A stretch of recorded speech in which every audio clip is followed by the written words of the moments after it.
All right, so today we are moving on to lesson 5.1. And let's real quick here just review the freedom of movement of particles in each phase. So take a look at those pictures and to yourself, think about which phase do you think each diagram represents. So on your screen, you should see those three pictures and think to yourself, which is a solid, which is a liquid, and which is a gas. So how about this top one here? We'll go right from the back of the room and move up. Jacob? Solid. Solid. Liquid. You guys are so smart. Solid, liquid, gas, right? So we should all know now how the particles in each of those states of matter move. So we know that the molecules of substance in a solid can move in place, liquid move around each other, and gas can move far apart from one another. So evidence in models we have seen in the last few lessons have shown that molecules do not disappear or change size, right? No matter what state of matter we're in, they do not disappear, they do not change size or shape or color or any of that. They stay the same, but they just move differently. So we just did that, we're gonna skip it. Is your screen moving? No, okay, hold on. I know why.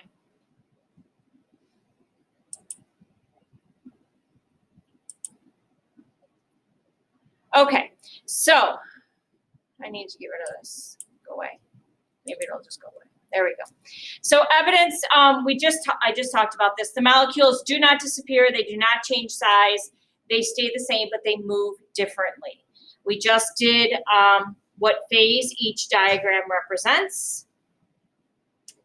So we have two key concepts to help us explain and understand what happens to molecules and substance when they change phase. So far we've talked about each phase individually. We talked about a solid, a liquid, and a gas. So now we're going to be focusing a little bit more about that change from the solid to the liquid. So a phase change is when the molecules that make up a substance experience a change in their freedom of movement. This phase change also involves a macro scale change in appearance. So when we go from a solid to a liquid, we increase their freedom of movement, and that makes it look like a liquid. When we go from a liquid to a gas, it changes their freedom of movement, it increases it, and it makes it look like a gas. And then when you go back the other way, the same is true. A change that can be observed at the macro scale can be explained by a change at the molecular scale, which cannot be observed with the naked eye. And I stressed that a lot this morning already. The reason a solid is because those molecules are rigid. They move in place. A liquid is a liquid. It flows because the molecules have to stay close to one another, okay? So remember, we have been investigating what happens to the molecules of a substance when it changes phase. So we're still focusing on those molecules. Today, we're going to do a quick write and share. You're going to rewatch a different video to write about and discuss. For the write and share routine, you're going to select one of the everyday phase change videos we watched earlier in the unit and write an explanation about what is happening at the molecular scale in that video. In class, you're going to share your work with one other classmate. So we're just going to go right up the aisle. Jacob's going to share with Tess. Tess is going to share with Rosemary. Rosemary's going to share with Jacob. Okay? And when you share your work, your classmate's going to comment on what it is that you wrote. Sharing ideas is an important and valuable way to learn. So decide first which video you want to watch. You should choose a different video, meaning if in the beginning of the unit you chose the ice pop, this time choose something else. If you chose the condensation on a cup, pick something else, okay? You're going to carefully observe your video and then answer your prompt using vocabulary words. So here's an example of what I'm looking for. This is an example about a phase change we observed in class. Remember, it is the water in the cup, okay, when we poured the water in the cup. So it's on any of those videos. So the example says when the water in the cup evaporated, the phase was changed from a liquid to a gas. In this case, the molecules experienced greater freedom of movement. In the liquid phase, the molecules moved freely around each other but stayed in contact, while in the gas phase, the molecules moved away from each other. So you want to first tell me what the phase change is, from what to what, say something about their freedom of movement, and then describe what the molecules are doing in each of those phases. You want to use your vocabulary words as well, and you can use this explanation as a model for your work. And so since you can go through your Nearpod, you can always, go back to that screen. You'll use the words molecule, phase change, and freedom of movement in your explanations. You can also use the words that are in this word bank. So, I don't have the thing there. Gosh, I did a terrible job today. So we're going to follow the directions on the document to complete the write and share. Do not turn in your work. So we need to go to Google Classroom and open up the number 2 for today.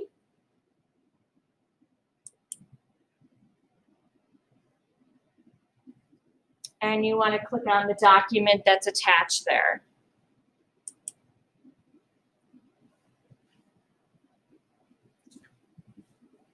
So our directions are right there again. We're going to select one of the 4 videos from the list below. You're going to respond to the prompt below by writing a sentence or 2 about the video you selected. Be sure your sentences include the terms molecule, phase change, freedom of movement. So think about the video you selected. As the phase change occurs in the video, what is happening at the molecular scale? And remember, you can use this as an example to help you with your writing. Okay? You can go ahead and get started on that.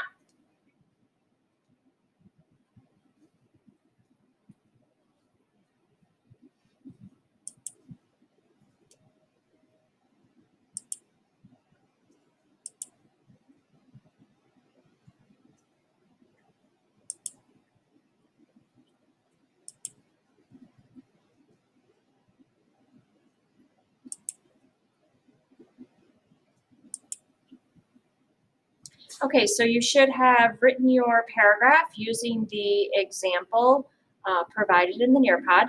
Do not turn in that assignment yet. We will work on that again in class on Monday. So going back to our Nearpod, after completing the write and share activity, how would you answer the investigation question, what happens to the molecules of a substance when it changes phase? So you should go ahead and answer that question. You want to talk about each state of matter and how those molecules change when they go from a solid to a liquid or a liquid to a gas. What happens to the molecules?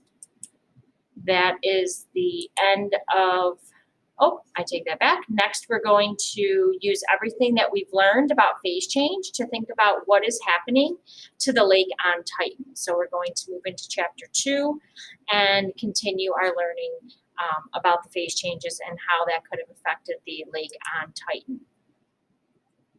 With the information that we have right now, can we determine if the lake evaporated or froze? Think about that for a second. So remember that in 2009, the images the probe took could have shown solid methane or solid land. The probe cannot determine the identity of the molecules, so we don't know at this time which of these diagrams correctly shows what happened on Titan. Because of this, we cannot yet decide which claim is most accurate. We don't know whether we have solid methane or solid land, so we don't know whether it froze or it evaporated quite yet. That is the end of lesson 5.2. Have a great day. Email me if you have any questions.